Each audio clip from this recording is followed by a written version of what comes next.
অসুস্থ হওয়ার আগেই সুস্থ থাকুন। আর সুস্থ থাকতে হলে নিয়মিত ফুল বডি চেকআপ করা জরুরি। শরীরে কোনো সমস্যা না থাকলে 1 বছর পর পর নিয়মিত ফুল বডি চেকআপ করা যেতে পারে। এখন কথা হচ্ছে ফুল বডি চেকআপ করতে কি কি টেস্ট করা লাগে, ডাক্তাররা কি কি টেস্ট দিয়ে থাকেন, কোন টেস্ট কেন করা হয়। ইনশাআল্লাহ আজকের এই ভিডিওতে আপনাদেরকে সবকিছু একদম ক্লিয়ার করে দিব। আর আপনি যদি আমাদের চ্যানেলে নতুন হয়ে থাকেন তাহলে এখনই চ্যানেলটি সাবস্ক্রাইব করে পাশে থাকা বেল আইকনটি অন করে রাখুন। চলুন এবার জেনে আসি ফুল বডি চেকআপ করতে কোন কোন টেস্টগুলো করা লাগে। সর্বপ্রথমে যে টেস্টটির কথা বলবো সেটি হলো সিবিসি। রক্তের প্রদান এবং অন্যতম একটি টেস্ট হলো এই সিবিসি টেস্ট। সিবিসি মানে হলো কমপ্লিট ব্লাড কাউন্ট। এই একটি টেস্টের মাধ্যমে আপনার শরীরের রক্ত রিলেটেড সব ইনফরমেশন একসাথে দেখা যায়। এই টেস্টের মাধ্যমে যে যে জিনিসগুলো দেখা হয় তার মধ্যে গুরুত্বপূর্ণ জিনিস হলো অ্যানিমিয়া। অ্যানিমিয়ার মানে হলো আপনার শরীরে রক্তের পরিমাণ কতটুকু আছে, কোনো রক্ত স্বল্পতা আছে কিনা, থাকলেও কি ধরনের রক্ত স্বল্পতা তাও জানা যায়। এরপরে আপনার রক্তে কোনো ইনফেকশন আছে কিনা, থাকলেও সেটি কি ভাইরাল ইনফেকশন নাকি ব্যাকটেরিয়াল ইনফেকশন সেটাও জানা যায় এই টেস্টের মাধ্যমে। তাছাড়া আরেকটি গুরুত্বপূর্ণ বিষয় হলো ডেঙ্গু জ্বর হলে রোগীর অবস্থা কিরকম তা দেখার জন্য আমাদের প্লাটলেট নামক রক্তের একটি উপাদান দেখা লাগে, সেটিও এই টেস্টের মাধ্যমে দেখা যায়। সিআরপি মানে সি রিঅ্যাক্টিভ প্রোটিন। এই টেস্টের মাধ্যমে আপনার রক্তের ইনফেকশন কিরকম কতটুকু মারাত্মক তা বোঝা যায়। রক্তের ইনফেকশন থাকলে এটি নর্মাল রেঞ্জ থেকে অনেক বেড়ে যায়। ইসিজি। ইসিজির ফুল মিনিং হলো ইলেকট্রোকার্ডিওগ্রাম। এই টেস্টটি বুকের মধ্যে ইসিজি মেশিন লাগিয়ে করানো হয়। এই টেস্টের মাধ্যমে একজন মানুষের মোটামুটি হার্টের ওভারঅল ধারণা সম্পর্কে জানা যায়।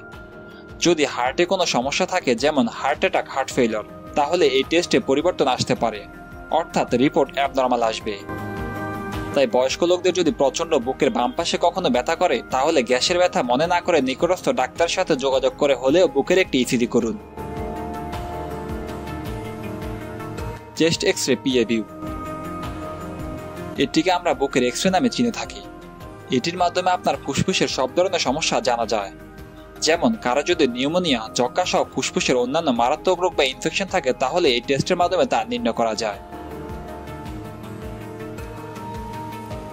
আরবিএস। আরবিএস মানে হলো র্যান্ডম ব্লাড সুগার। এর মাধ্যমে আপনার ডায়াবেটিস বা রক্তে সুগারের মাত্রা কেমন তা দেখা হয়। এটি নর্মালের চেয়ে বেশি থাকলে সেটাকে আমরা ডায়াবেটিস বলে থাকি। তবে এটি যদি রক্তে বেশি পাওয়া যায় তারপরেও আমাদেরকে ডায়াবেটিস কনফার্ম করার জন্য আরো 2 থেকে 1টি টেস্ট করতে হয়।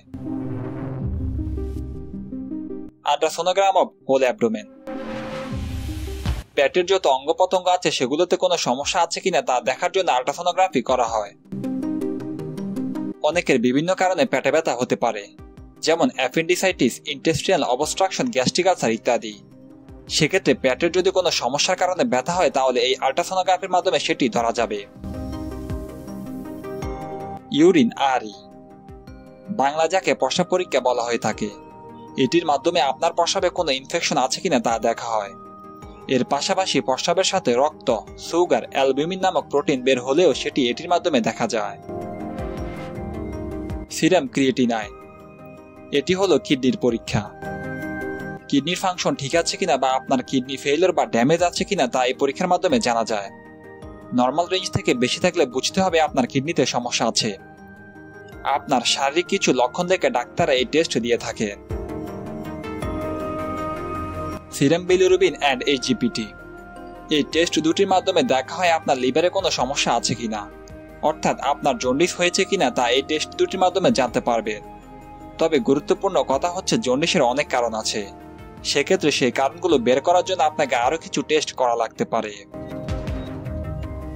Fasting lipid profile.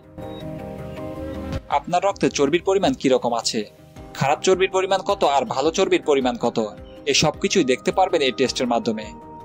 ফাস্টিং মানে হলো খালি পেটে। এই টেস্টটি খালি পেটে করানো হয়, তাই এর নাম দেওয়া হয়েছে ফাস্টিং লিপিড প্রোফাইল। উচ্চ রক্তচাপ, হার্ট অ্যাটাক, ডায়াবেটিস, স্ট্রোক সহ অনেকগুলো রোগের মূল কারণ এই রক্তের চর্বি।